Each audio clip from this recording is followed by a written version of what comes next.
Welcome to our channel. ఈరోజు మనతో పాటు ఉన్నారండి ఆయుర్వేదిక్ ఐ స్పెషలిస్ట్ సుజితా చల్ల గారు. ఈరోజు మేడంతో మనం ఎందుకున్నామంటే డయాబెటీస్ పేషెంట్లకు మ్యాక్సిమం మన ఇండియాలోని 60% పీపుల్స్ డయాబెటీస్ పేషెంట్లు ఉన్నారండి. వాళ్ళకు చాలామందికి ఐ ప్రాబ్లమ్స్ వస్తూ ఉంటాయి. ఈ ఐ ప్రాబ్లమ్స్కి ఎలాంటి థెరపీస్ ఉన్నాయి, ఆ థెరపీ మనకు లైవ్లో చూపిస్తూ అంటున్నారు. మేడం ద్వారానే ఇలా మనం ఎలా చేస్తారు ఈ థెరపీని అని మేడం ద్వారా తెలుసుకుందాం. నమస్తే మ్యామ్. నమస్తే. మ్యామ్, మన దగ్గర ఆల్రెడీ పేషెంట్ ఉన్నారు కదా, వాళ్ళకి ఈరోజు ఎలాంటి థెరపీ చేయబోతున్నారు? సో నార్మల్గా డయాబెటీస్ పేషెంట్స్లో చాలామందికి కాంప్లికేషన్స్ చూస్తూ ఉంటాం. సో డయాబెటిక్ రెటినోపతి కావచ్చు, డయాబెటిక్ న్యూరోపతి కావచ్చు, లేకపోతే డయాబెటిక్ నెఫ్రోపతి. సో వీటన్నిటిలో కూడా ఏంటి అంటే రక్తంలో పెరిగిన షుగర్స్ వల్ల వాళ్ళకి బ్లడ్ అనేది సరిగ్గా ఆ పర్టికులర్ ప్లేస్కి అనేది వెళ్ళలేకపోతుంది ఒకటి, లేదా బ్లడ్ అనేది ఎక్కువగా క్లాట్ అవ్వడం వల్ల బ్లాక్స్ అయిపోతూ ఉంటాయి. సో ఈ రెండు కారణాలలో కూడా మనకి కొన్నిట్లలోనేమో బ్లడ్ అనేది అంతా కూడా లీక్ అవుతుంది. సో కంట్లో ఒకవేళ మనం అయినట్టయితే దాన్ని విట్రస్ హెమరేజెస్ అట్లా అంటాము. దానివల్ల వాళ్ళకి చూపు అనేది సడన్గా కోల్పోతూ ఉంటారు. అండ్ కొన్ని కండిషన్స్లో ఏంటి అంటే కొంచెం లీక్ అవుతూ ఉంటుంది. దీనివల్ల వాళ్ళకి అది ఒకవేళ మ్యాక్యులా అంటే రెటీనాలో ఉన్నటువంటి మ్యాక్యులా ప్లేస్లో బ్లడ్ అనేది మెల్లమెల్లగా యూజ్ అవుతూ ఉంటే దాన్ని మనం మ్యాక్యులర్ ఎడిమా అంటాం. సో దీనివల్ల వాళ్ళకి స్ట్రైట్ విజన్లో సెంటర్ విజన్ కనిపించదు, పక్కకి కనిపిస్తుంది కానీ స్ట్రైట్గా చూసే విజన్లో మాత్రం డల్గా మబ్బుగా కనిపిస్తుంది. సో ఆ రెండు కండిషన్స్లో కూడా మనము వాళ్ళ స్టేజ్ని బట్టి కొన్ని ట్రీట్మెంట్స్ ఆయుర్వేదిక్లో చేయడం వల్ల వాళ్ళకి పర్ఫెక్ట్ చూపు మనం ఇవ్వగలుగుతాం. సో దాంట్లో ఒకటి లీచ్ థెరపీ. సో లీచ్ థెరపీని మనం ఇమ్మీడియట్గా చెయ్యము. సో కొన్ని స్టేజెస్లో ఎడిమా ఉన్న స్టేజెస్లో వాళ్ళ పేషెంట్ అనేది మొత్తం కూడా మనము ఒకసారి హిస్టరీ తీసుకున్నాక వాళ్ళు ఒకవేళ లీచ్ థెరపీకి ఎలిజిబుల్ అవుతే వాళ్ళకి మనం లీచ్ థెరపీస్ చేస్తాం. ఈ లీచ్ థెరపీస్ చేయడం వల్ల ఆ ఎడిమా తగ్గి వాళ్ళకి చూపు అనేది ఇంప్రూవ్ అవుతుంది. సో అలాంటి పేషెంట్ ఈరోజు మనతో ఉన్నారు. ఆ లీచ్ థెరపీ మనం రెటినోపతిలో ఎలా చేద్దామో చూద్దాం. మేడం, ఇప్పుడు జస్ట్ పేషెంట్ దగ్గరికి వెళ్ళిపోదాం మేడం. పేషెంట్ ఓకే మేడం, మనం పేషెంట్ దగ్గరికి అయితే మీరు అయితే తీసుకొచ్చారనని మేడం, ఇప్పుడు ఇతనికి ఎప్పటి నుంచో ఉంది అంటే ఈ ప్రాబ్లం రెటినోపతి ప్రాబ్లం ఎప్పటి నుంచో ఉంది, ఎన్ని సిట్టింగ్ చేస్తే లీచ్ థెరపీ తగ్గిపోతుంది? నార్మల్గా ఈ పేషెంట్కి 1.5 year నుండి రెటినోపతి ప్రాబ్లం ఉంది. సో ఫస్ట్ తను కన్వెన్షనల్ మెథడ్ ఆఫ్ దాంట్లో ఇంజెక్షన్స్ తీసుకున్నారు. సో దానికి ఒక 3 ఇంజెక్షన్స్ తీసుకున్నారు, దీనికి ఒక 3 ఇంజెక్షన్స్ తీసుకున్నారు.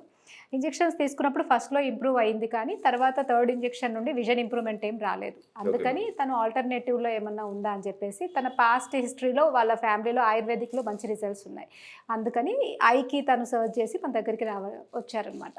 సో కంటికి ఆయుర్వేదిక్ ట్రీట్మెంట్ అనేది ఓన్లీ మనమే ఎక్స్క్లూసివ్గా చేస్తున్నాం ఈ లీచ్ థెరపీస్ ఇవన్నీ. సో వచ్చిన తర్వాత ఈ పేషెంట్కి మనం చెప్పామన్నమాట, నార్మల్గా రెటినోపతి అనేది కాంప్లికేటరీ స్టేజ్ అనమాట. అంటే షుగర్ వల్ల వాళ్ళకు అడ్వాన్స్ స్టేజ్, అంటే షుగర్ వల్ల వచ్చే కాంప్లికేషన్ అంటే ఆల్రెడీ ఒక డిసీజ్ షుగర్ ఉంది. సో దాని కాంప్లికేషన్గా మనకి రెటినోపతి ఉంటుంది కాబట్టి వెంటనే అనేది కంట్రోల్లోకి రాదు. బట్ మనం తనకి కొన్ని పంచకర్మ ట్రీట్మెంట్స్ అండ్ కొన్ని ఇంటర్నల్ మెడిసిన్స్ ఇవన్నీ కూడా మనం పీరియాడిక్గా ఒక 3 to 6 months వాడితే 3 monthsలో స్టేబుల్గా ఉంటుందని చెప్పాము. సో ఆ రకంగానే తనకి విరేచన కర్మ అయిపోయింది, నస్యము అట్లా కొన్ని ట్రీట్మెంట్స్ అయిపోయాయి. ఇది లీచ్ థెరపీ, ఇది 2వ సిట్టింగ్. సో ఎవ్రీ 15 daysకి తనకి ఇంకొక 2-3 సిట్టింగ్స్ ఉన్నాయి అండ్ వేరే ట్రీట్మెంట్స్ కూడా ఇంకొక 2 months ఉన్నాయి. సో ఇప్పటివరకు తను వచ్చిన దానికన్నా ఒక 20 to 25% విజన్ ఇంప్రూవ్మెంట్ ఉంది. అండ్ ఇంకా స్టేజెస్ మనము చేసుకుంటూ వెళ్తే ఒక 3 to 4 monthsలో ఒక స్టేబుల్గా ఉండి విజన్ అనేది ఇంకా కనీసం ఒక 60-70% అన్న ఇంప్రూవ్ అయ్యే ఛాన్సెస్ ఉంటాయి ఈ కేసెస్. మేడం, ఈ పేషెంట్ అంటే మీ దగ్గర రాకముందు బిఫోర్ అల్లోపతిలో కానీ వేరే ఆల్టర్నేటివ్లో ఏమన్నా ట్రీట్మెంట్ తీసుకున్నారు? అల్లోపతిలోనే తను ఇంజెక్షన్స్ తీసుకున్నారు. ఆ కనుక ఒక 3 times, ఈ కనుక ఒక 3 times తీసుకున్నారు. 2 times తనకి విజన్ కొంత ఇంప్రూవ్మెంట్ వచ్చింది, కానీ 3rd time ఇది తీసుకున్నా కూడా ఇంప్రూవ్మెంట్ రాలేదు. అప్పుడు ఇంకా ఇంప్రూవ్మెంట్ రాకపోయేసరికి తను ఈ సిస్టమ్ ఆఫ్ మెడిసిన్ చూస్ చేసుకున్నారు. ఓకే మేడం, స్టార్ట్ చేద్దాం మేడం ప్రాసెస్. మేడం, ఇప్పుడు ఆల్రెడీ మీరు చేస్తున్నారు కదా లీచ్ థెరపీ, దీనివల్ల ఏమైనా కాంప్లికేషన్ వచ్చే అవకాశం ఉందా? లేదండి, నార్మల్గా లీచ్ ఏంటంటే మనము సుకుమారులకి అండ్ భయపడే వాళ్ళకి సర్జరీ బదులు ఆయుర్వేదిక్లో ఇది చూస్ చేసుకుంటాం అనమాట. అండ్ ఇది డీప్గా ఒకవేళ బ్లడ్ క్లాట్ ఉంటే ఈవెన్ మైన్యూట్ ఇన్స్ట్రుమెంట్స్ కూడా వెళ్ళలేని ప్లేసెస్లో ఇది వెళ్ళి బ్లడ్ క్లాట్ని కరిగిచ్చేసి నార్మల్ సర్క్యులేషన్లోకి అది పంపిస్తుంది అనమాట. సో ఈ కండిషన్స్లో వీళ్ళకి ఏంటి అంటే షుగర్ వల్ల అండ్ బ్లడ్లో పెరిగిన కొలెస్ట్రాల్స్ వల్ల బ్లడ్ వెజల్స్ నేరో అవుతాయి. సో బ్లడ్ వెజల్స్ నేరో అయినప్పుడు సర్క్యులేషన్ అనేది రెటినాలో ఉన్న బ్లడ్ వెజల్స్కి తగ్గిపోతుంది. సో దానివల్ల వీళ్ళకి సర్క్యులేషన్ సరిగా అందక అండ్ వెజల్స్లో లీకేజెస్ కూడా స్టార్ట్ అవ్వడం వల్ల వీళ్ళకి బ్లడ్ అనేది లీక్ అయ్యి మ్యాక్యులర్ ఎడిమా అట్లాంటి కండిషన్స్ వస్తాయి. ఓకే. సో దాంట్లో అక్కడ ఉన్నటువంటి ఎక్కువగా పూల్ అవుట్ అయినటువంటి బ్లడ్ని మనం బయటికి పంపించేసి సర్క్యులేషన్ని మళ్ళీ నార్మలైజ్ చేయాలి. సో దానికి మనం ఎటువంటి సర్జరీస్ చేయలేం. ఇదేంటంటే దీని సలైవాలో మనకి నార్మల్గా రక్తాన్ని గడ్డగట్టి పల్చపరిచే అటువంటి ఎంజైమ్ ఉంటుంది. సో ఆ రక్తం గడ్డని అది కరిగిచ్చేసి ఫ్లో అనేది ఎక్కువేటట్టు చేస్తుంది. ఇప్పుడు నార్మల్గా వాటర్ ఎలా ఉంటుందండి, చాలా లిక్విడ్గా ఉంటుంది. అదే హనీ అయితే చాలా చిక్కగా ఉంటుంది. సో మన బ్లడ్ ఈ షుగర్ ఉన్న పేషెంట్స్కి కూడా బ్లడ్ ఎలా ఉంటుందంటే బాగా హనీ టైప్ అయిపోతుంది. అప్పుడు మనం దాన్ని కొంచెం లిక్విడిటీ చేయాలి అంటే దీని సెలైవా అలా చేస్తుంది, కొన్ని రకాల ఇంటర్నల్ మెడిసిన్స్ కూడా అలా చేస్తాయి. సో ఇది చేయడం వల్ల మనకి ఎటువంటి కాంప్లికేషన్స్ ఉండవు. ఇమ్మీడియట్గా ఎక్కడైతే రక్త ప్రసరణ ఆగుతుందో అక్కడికి రక్త ప్రసరణ వెళ్ళి అక్కడున్న డెడ్ అయిన టిష్యూని ఇది మళ్ళీ నార్మలైజ్ చేయడం వల్ల మళ్ళీ రెటీనా హెల్దీ అయ్యి చూపు అనేది ఇంప్రూవ్ అవుతుంది. సో దానివల్ల మనం ఈ రెటినోపతి పేషెంట్స్కి కావచ్చు లేదా ఎవరికైనా సర్క్యులేషన్ సరిగా వెళ్ళకపోవడం వల్ల చూపు అనేది తగ్గిపోయిన వాళ్ళకి ఈ ట్రీట్మెంట్ చేయడం వల్ల చూపు అనేది ఇమీడియట్గా ఇంప్రూవ్ అవుతుంది. మేడం చిన్నపిల్లలు కూడా ఈ ట్రీట్మెంట్ తీసుకోవచ్చు అంటారా? నార్మల్గా ఇది 5 years దాటిన ఎవరికైనా పిల్లలకి కూడా చేయొచ్చు. ఎందుకంటే ఇది అంత దీనివల్ల ఏం కాంప్లికేషన్స్ ఉండవు, సైడ్ ఎఫెక్ట్స్ కూడా ఉండవు. ఇంకా సర్జరీయే మనం ఎనస్థీషియా ఇవ్వాలి, సర్జికల్గా ఇన్స్ట్రుమెంట్స్ అవన్నీ వాడతాము. దీంట్లో ఎటువంటి భయం లేకుండా మనకి సర్జికల్ కేసెస్ కూడా చాలా బాగా తగ్గిపోతాయి. కాబట్టి పిల్లలకి కూడా వాడచ్చు. మేము కొన్ని కేసెస్ స్క్వింట్ కేసెస్ కావచ్చు, లేదా కొంతమందికి ఐ డ్రూపింగ్ అనేది అవుతుంటుంది చిన్నపిల్లలకు కూడా, వాళ్ళకి కంటి కురుపులు, చిన్నపిల్లల్లో కంటి కురుపులు రిపీటెడ్గా అయ్యే వాళ్ళకి ఇది పెడతాం మేము. సో పిల్లలు కూడా ఈజీగా చేయించుకుంటారు, ఎటువంటి పెయిన్ బాధ అనేది ఉండదు. మేడం యాక్చువల్లీ చిన్నపిల్లలు అంటే ఇప్పుడు ప్రజెంట్ చాలామందికి ఐసైట్ ప్రాబ్లమ్స్ వస్తూ ఉన్నాయి. అంటే రెటినోపతి కాకుండా ఐసైట్ ప్రాబ్లమ్స్ కూడా వస్తున్నాయి కదా. చిన్న పిల్లలు లేదు, పెద్దలు లేదు, ప్రతి ఒక్కరికి. వాళ్ళు కూడా లీజ్ థెరపీ చేసుకుంటే వాళ్ళ ఐ విజన్ ఇంప్రూవ్ చేసుకోవచ్చండి.